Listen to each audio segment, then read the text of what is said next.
আসসালামু আলাইকুম। আজকে হচ্ছে সেই দিন যেদিন বাংলাদেশ হারিয়েছিল কোরআনের পাখি আল্লামা দেলোয়ার হোসেন সাঈদী সাহেবকে। তিনি দুনিয়ার মায়া ত্যাগ করে আল্লাহর জিম্মায় চলে গিয়েছিলেন আজকে। তিনি ছিলেন একজন আন্তর্জাতিক মানের বক্তা ও মুফাসসিরে কোরআন।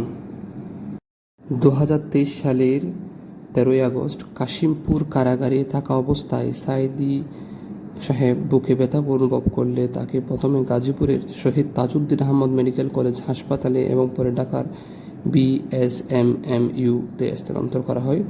সেখানে চিকিৎসাধীন অবস্থায় 14ই আগস্ট তিনি হৃদরোগে আক্রান্ত হয়ে মৃত্যুবরণ করেন।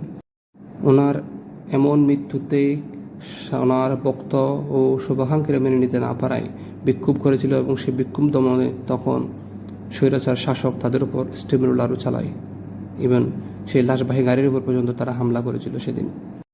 আজকে সেই মহান মানুষটির মৃত্যুবার্ষিকী। আল্লাহ তাকে জান্নাতের আলা মাকাম দান করুক এবং আমাদেরকে নতুনভাবে যুগে যুগে এমন মানুষটির মতো মানুষ পাওয়ার প্রত্যাশা নিয়ে বেড়ে ওঠার তৌফিক দান করুক। সেই দিনটাকে স্মরণে রেখে আজকে রাউজান জামায়াত ইসলামী শাখা এবং রাউজানের জনসাধারণ মাওলানা সাঈদীর ওয়াজ সম্প্রচার করিতেছে কদলপুর, মুন্সিরঘাটা, পাহাড়তলি, অলিমিয়ার হাট, জানালে হাট, গহিরা সহ বিভিন্ন জায়গায়।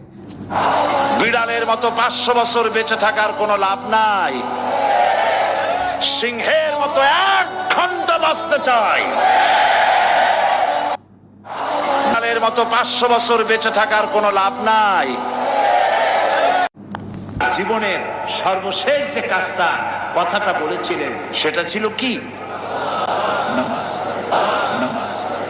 নামাজ। জীবনের সর্বশেষ যে কাজটা